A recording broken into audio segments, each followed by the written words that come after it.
एक एक करके हमको क्या करना है, देखना है। देखिए, तो पहला क्लास था जिसमें केवल बताया गया परमाणु के बारे में। इसके बारे में बताया गया परमाणु के बारे में। आप लोग पीडीएफ देखते रहे, हम इसको लेक्चर की तरफ वहां चलाए। परमाणु में क्या बताया गया, दुनिया के जितने पदार्थ हैं सब किससे मिलके बने, अणु से मिलके बने। और अणु किससे मिलके बने हैं, परमाणु से।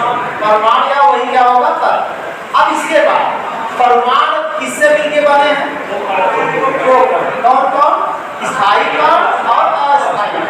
स्थायी कण का दूसरा नाम क्या है, अस्थायी कण किसे कहते हैं, अस्थायी कण जिसका परमाणु में कोई अस्तित्व नहीं होता है। और स्थायी कण से कहेंगे जिसका परमाणु में स्थायित्व होता है, पोजीशन होता है। मूल कण के रूप में कौन कौन है, इलेक्ट्रॉन, प्रोटॉन और न्यूट्रॉन। नाभिक में कौन पाया जाएगा, इलेक्ट्रॉन कहाँ पाए जाएंगे, और नाभिक पूरे परमाणु में प्रोटॉनों और इलेक्ट्रॉनों की संख्या क्या होती है, बराबर होती है। जिसको किससे बताएंगे, परमाणु क्रमांक से। और प्रोटॉन पर धन आवेश होता है कि ऋण आवेश, इलेक्ट्रॉन पर ऋण आवेश। और कितना होगा, ऋण आवेश -e, या तो क्या करोगे -6 मीटर जाते -19। और प्रोटॉन में कितना धन आवेश होगा, +e, या उसी को +6 मीटर जाते -19 गुलाम है। अब परमाणु में अगर प्रोटॉनों इलेक्ट्रॉनों की संख्या बराबर है तो विद्युत में क्या होता है, उदासीन होता है। परमाणु कभी धनावेशित होगा, परमाणु कभी उदासीन होगा, क्यों नहीं होगा, जब इलेक्ट्रॉन घटेंगे और बढ़ेंगे। परमाणु सामान्य अवस्था में क्या होता है, विद्युत उदासीन होता है। जब परमाणु पर इलेक्ट्रॉनों की संख्या की क्या होती है, कमी या वृद्धि होती है, तभी परमाणु धन आवेशित क्या क्या होगा, फिर उसके बाद हमने ये जाना कि प्रोटॉन की खोज किसने की थी, इलेक्ट्रॉन की खोज किसने की थी, ईटा पर याद है, नाचा याद रहे। इलेक्ट्रॉन की खोज टॉप्सन ने, प्रोटॉन की खोज रदरफोर्ड ने, और न्यूट्रॉन की खोज चैडविक ने। और आवेश की शुरुआत किसने किया था, थेल्स ने। किस पर स्टार्ट किया था, अंबर। अंबर तो किससे रगड़ा था, लाशा से, कपड़ा से, जिससे वो छोटी वस्तु को क्या कहता है। फिर उसके बाद इस आकर्षण बल का नाम किसने बताया कि इसे इलेक्ट्रिसिटी कहते हैं, गिलबर्ट। आवेश कितने प्रकार के होते हैं, किसने बताया, बेंजामिन फ्रैंकलिन। आवेश किसे कहते हैं, आवेश की परिभाषा तो बताई गई। आवेश किसे कहते हैं, आवेश एक प्रकार का प्रभाव है जो वस्तुओं पर कौन सा मन लगाता है, आकर्षण या जिसके कारण वैद्युत क्षेत्र या तो क्या हो, चुंबकीय क्षेत्र उत्पन्न होता है, उसे हम क्या कहते हैं, आवेश कहते हैं। और कोई वस्तु धन आवेशित कब होगा, जब उस पर इलेक्ट्रॉन की क्या होगी, कोई वस्तु ऋण आवेशित कब होगा, जब उस पर इलेक्ट्रॉन की क्या होगी। और अगर वस्तु पर धनावेशित है उस पर Q बराबर कितना आएगा, +ni। अगर वस्तु ऋणावेशित है तो Q बराबर कितना आएगा, -ni। आवेश का कितना फार्मूला बताया गया, एक Q बराबर ni था, और एक आपका दूसरा जो फार्मूला है वो है आपका बताया गया था Q बराबर NEAVD। VD क्या है, ड्रिफ्ट वेलोसिटी, जिसे कहता है अपवाह वेग। अब अपवाह वेग क्या होता है, चालक में इलेक्ट्रॉन जिस गति से चलता है उसी को क्या कहते हैं, ड्रिफ्ट वेलोसिटी, या क्या कहते हैं, अपवाह वेग। और अपवाह वेग को किससे निकालते हैं, एडी से, अपवाह वेग। फिर उसके बाद हम सबने जाना था गतिशीलता, क्या जाने थे, गतिशीलता, मोबिलिटी। उसे क्या कैसे कहें, VD/E। अपवाह वेग और वैद्युत क्षेत्र की तीव्रता के अनुपात को क्या करते हैं, गतिशीलता कहते हैं। देख लो आगे है यार, यही है। आगे इसके बारे में बताया गया कि Q बराबर +ni या -ni होगा। फिर उसके बाद आपका था इलेक्ट्रॉनों की संख्या कैसे निकालें, उसको कुछ क्वेश्चन दिए थे, ये देखिए, ये बताया गया था आपको क्या कि आवेश का अनुसूत्र था Q बराबर यानी AD बताया गया था। या इसको आयतन के रूप में लिखेंगे तो यह जी क्या हो जाएगा, भी हो जाएगा। फिर आपको बताया गया था आवेश के कितने मात्रक होंगे, आवेश के कितने मात्रक हैं, 4। पहला है आपका कूलम्ब या एम्पीयर सेकेंड। फिर उसके बाद दूसरा है आपका क्या है, सीरीज पद्धति में या उसी को क्या कहते हैं, फ्रैंकलिन। अब एक कूलम्ब में कितने ESU होते हैं, 3 पूरे बताते हैं 9 ESU। या एक ESU में कितने कूलम्ब होंगे, 3.33 पूरे बताते -10 कूलम्ब के। और दूसरा मात्रक EMU, EMU मतलब इलेक्ट्रोमैग्नेटिक यूनिट। तो एक कूलम्ब में कितने EMU होंगे, 1/10 EMU। या एक EMU बराबर कितने कूलम्ब के, 10 कूलम्ब। अगला जो मात्रक है कौन सा मात्रक है, फैराडे। और फैराडे, एक फैराडे में कितना कूलम्ब होता है, 5485 कूलम्ब।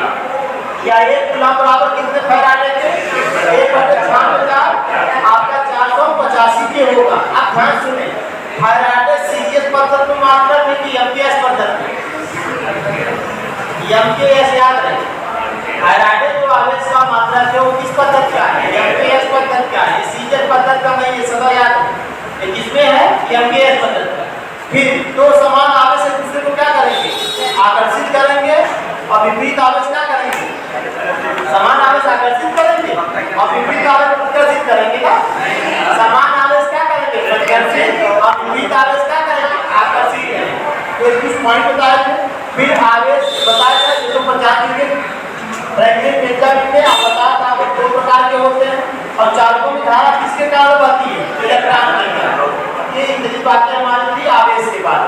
फिर बताया गया ड्रिफ्ट वेलोसिटी क्या होती है, चालकों में इलेक्ट्रॉन जिस गति से चलता है उसे क्या कहते हैं, ड्रिफ्ट वेलोसिटी, और उसका मात्रक होगा मीटर प्रति सेकंड। अब गतिशीलता क्या होता है, ड्रिफ्ट वेलोसिटी अपॉन तीव्रता के अनुपात को क्या कहते हैं, ड्रिफ्ट वेलोसिटी कहते हैं। और इसका मात्रक होगा क्या, ड्रिफ्ट वेलोसिटी, और आपका गतिशीलता को क्या कहेंगे, मोबिलिटी, मतलब आपका गतिशीलता होगा। मात्रक क्या होगा आपका, मीटर स्क्वायर प्रति वोल्ट सेकंड होगा, किसका, गतिशीलता का मात्रक। फिर उसके बाद आपको बताया गया वैद्युत धारा की विकर्षण आवेश प्रवाह की दर को क्या कहते हैं, वैद्युत धारा कहते हैं। और वैद्युत धारा का फॉर्मूला 3 बताया गया। पहला है भाई आपका dQ/dt, I = dQ/dt। ये कब लागू होगा, जब समय के साथ आवेश बदलेगा, मतलब किसमें, AC में। और जब आवेश समय के साथ स्थिर रहेगा तब क्या होगा आपका, I = dQ/dt मतलब DC। और ये मामला आपका होता है भाई I = V/R। और ये होगा इसके रूप में, जब हम Q का मान रख दें यानी VT, तब आ जाएगा यानी ये VT, या फिर VT जगह मिली रख दोगे तब हो जाएगा यानी ये मिली। और विद्युत धारा का मात्रक क्या होगा, कूलम्ब प्रति सेकंड, या इसी को क्या कहेंगे, एम्पीयर। ये पिछली क्लास में हम सब देख चुके हैं। अब इसके बाद हमारा है यहाँ पर कुछ क्वेश्चन लिए थे कि जब धारा बदलेगा तब उसको कैसे सॉल्व करेंगे, और जब धारा नहीं बदलेगी तब उसका क्वेश्चन कैसे है। फिर उसके बाद आपको बताया गया कुछ नोट पॉइंट थे कि भाई डीसी में धारा पॉजिटिव टर्मिनल से किधर जाती है, नेगेटिव टर्मिनल की तो नोट, और एसी में धारा क्या होगी, ए से न्यूट्रल की तरफ। और धारा की दिशा के विपरीत ही किसकी दिशा होती है, इलेक्ट्रॉन होती है। इलेक्ट्रॉन निगेटिव से किधर जाएगा, पॉजिटिव की तरफ, और धारा जाएगी पॉजिटिव से निगेटिव की तरफ डीसी में। और एसी में न्यूट्रल से फेज की तरफ इलेक्ट्रॉन, और फेज से न्यूट्रल धारा। तो वही है नीचे बताया गया, यहाँ इलेक्ट्रॉनों की दिशा के बारे में बताया गया। अब फिर इलेक्ट्रॉन सदैव लो वोल्टेज से क्या होगा, हाई वोल्टेज की तरफ जाए, जबकि करंट क्या होगा, हाई वोल्टेज से लो वोल्टेज की तरफ जाए। फिर उसके बाद हमने जाना प्रतिरोधकता। प्रतिरोधकता किसी पदार्थ का वह गुण है जो आवेश से या धारा का क्या करता है, विरोध करता है, और उसका मात्रक आपको याद है वो मीटर, अभी आगे डिटेल पूरा सीखेंगे। मामला होता है तो R/R, मात्रक है ओम मीटर। फिर उसके बाद चालकता, जो आवेश के प्रवाह को क्या करे, सहयोग करे, विरोध ना करे तो उसे चालकता कहेंगे। और इसको प्रतिरोधकता का उल्टा होता है, विक्रम होता है, और मात्रक होगा 1/ओम मीटर, या इसी को सीमेंस प्रति क्या बोलेंगे, मीटर बोला जाता है। फिर उसके बाद आपको बताया गया धारा घनत्व क्या होता है। धारा घनत्व मतलब एकांक क्षेत्रफल में कितना धारा पाया जाएगा। एकांक क्षेत्रफल में जितना धारा होगा वही धारा घनत्व है। मतलब इसको दिखाया कि J बराबर I/A। इसका मतलब क्या होगा, एम्पीयर पर मीटर स्क्वायर। धारा का फॉर्मूला होता है यानी ये VD, ये रख दीजिए तो धारा घनत्व आ जाएगा यानी VD, और VD का मान μV रख दीजिए तो हो जाएगा यानी μV।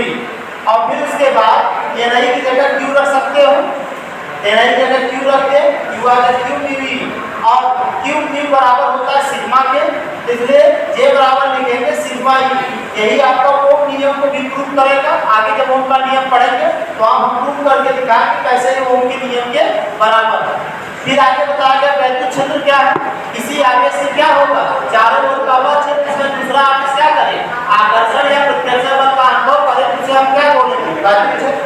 और किसी आवेश को, एकांक आवेश को अगर वैद्युत क्षेत्र में रखें, उस पर जितना बल लगेगा वो बल क्या कहलाएगा, वैद्युत क्षेत्र की तीव्रता।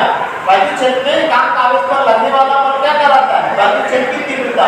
और तीव्रता यह बराबर क्या, E बराबर क्या है, F/Q। F/Q मतलब क्या होगा, न्यूटन प्रति कूलम।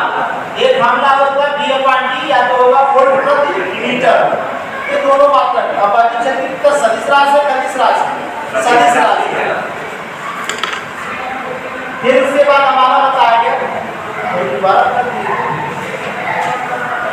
सही। फिर उसके बाद वैद्युत विभव, सही है वैद्युत विभव। अब जैसे यहाँ तक किए थे, उसके बाद हम क्या जानना, वैद्युत विभव।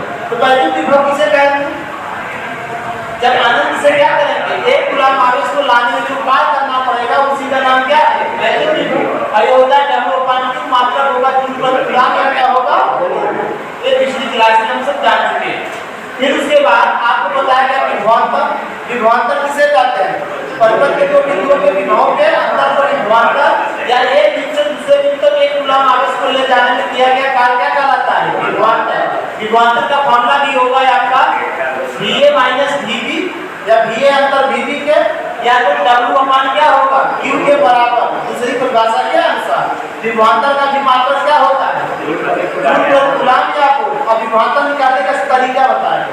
विभवांतर सदैव हम निकालेंगे धारा इधर से इधर जाएगी, पहले वाले के विभव को प्लस लिखेंगे और बाकी जितने आएंगे सबको क्या करेंगे, उल्टा लिखेंगे। अगर प्लस है तो माइनस, और माइनस है तो प्लस। इस पर कुछ क्वेश्चन कराए गए भाई, इस पर कई क्वेश्चन भी कराए गए हैं आपको। फिर उसके बाद हमने जाना वोल्टेज का। वोल्टेज ड्रॉप विभवांतर का ही क्या है, एक रूप है जिसमें हम क्या करते हैं, किसी पैसिव एलिमेंट में धारा प्रवाह के कारण जो विभव रहता है वही विभव क्या कहलाता है, वोल्टेज ड्रॉप। और वोल्टेज ड्रॉप सदैव मान घटाता है और वोल्टेज राइज सदैव मान क्या करेगा, बढ़ाएगा। वोल्टेज राइज वोल्टेज ड्रॉप में क्या होता है, अपोजिट होता है, ये बातें पता है। फिर उसके बाद वोल्टेज ड्रॉप कैसे निकालेंगे, पॉजिटिव से निगेटिव की तरफ। वोल्टेज ड्रॉप क्या बताया गया था, पॉजिटिव से निगेटिव की तरफ। जैसे देख लो, पॉजिटिव से निगेटिव तरफ वोल्टेज ड्रॉप लेंगे और करंट और प्रतिरोध का गुणा करेंगे। करंट 2 एम्पीयर, प्रतिरोध 2 है, 2 गुना 4, ये प्लस में आया क्योंकि धारा प्लस से माइनस जा रही है। अगर यही यहाँ देखो, यहाँ धारा माइनस से क्या हो रही है, प्लस जा रही है, तो अब यहाँ पे लिखेंगे करंट है आपका 2 एम्पीयर पर लिखना, और धारा आपको लेना है पॉजिटिव निगेटिव। जब प्लस जा रहा है तो क्या लिखोगे, माइनस। ये 2 गुना 4 कितना जाएगा, -4। तो सदर वोल्टेज ड्रॉप हमको लेना किस साइड से, पॉजिटिव से लेना। तो पॉजिटिव धारा जा रही है तब तो आपका जो सेम चीज है वही करोगे। अगर धारा निगेटिव जाएगी उसको माइनस करके तब वोल्टेज ड्रॉप हम निकालेंगे। ये वोल्टेज ड्रॉप निकालते वक्त ये ध्यान देना पड़ेगा कि धारा पॉजिटिव से होके जा रही है, धारा निगेटिव से। इसी आधार पे आप वोल्टेज ड्रॉप निकालोगे। फिर उसके बाद आपको बताया कि सदस्यों को कैसे जोड़ा जाए। इसमें कल 2 पॉइंट याद रखें। सदस्यों का जोड़ने का 2 विधि है, कौन-कौन, त्रिभुज विधि और क्या है, समांतर चतुर्भुज। सबसे ज्यादा यूज कौन करेंगे, समांतर चतुर्भुज। त्रिभुजी विधि में क्या किया जाता है, हेड टू टेल जोड़ा जाता है, और समांतर चतुर्भुज में क्या किया जाएगा, हेड टू टेल जोड़ा जाएगा। और उसको कैसे निकालेंगे, पहले एक वेक्टर के समांतर लाइन खींचेंगे, फिर दूसरे से लेकर दूसरे समांतर लाइन खींचेंगे, जहां कट करें उन्हें क्या करेंगे, मिला। और इनका परिणामी निकालने का AB का जहाँ थीटा उन दोनों वेक्टरों के बीच का क्या रहेगा, कोण। तो यही ज्यादा याद रहे आपको, ये भी विधि अपना सकते हो, ये भी विधि। दोनों विधि में सबसे अच्छी विधि कौन सी है, समांतर चतुर्भुज विधि का ही हम क्या करेंगे, यूज करेंगे। फिर उसके बाद सदिशों का घटाना बताया गया, विपरीत क्रम को क्या कर दो, जोड़ दो, वही घट जाएंगे। अगर सदिश एक ही दिशा में जा रहे हैं सीधे क्या करेंगे, जोड़ देंगे। अगर विपरीत जा रहे हैं क्या करेंगे, घटा देंगे। ये बातें बताएंगे।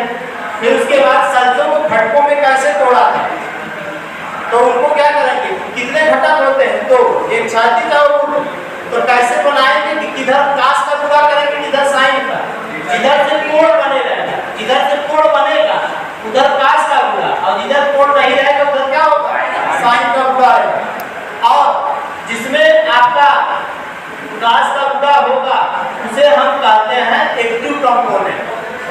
क्या नाम देंगे, एक्टिव कंपोनेंट। और जिसमें साइन का गुणा रहेगा उसे रिएक्टिव कंपोनेंट कहेंगे। अभी आगे जब ऐसी पढ़ेंगे तो आप बताएंगे कि रिएक्टिव। ये तो बातें हो गई।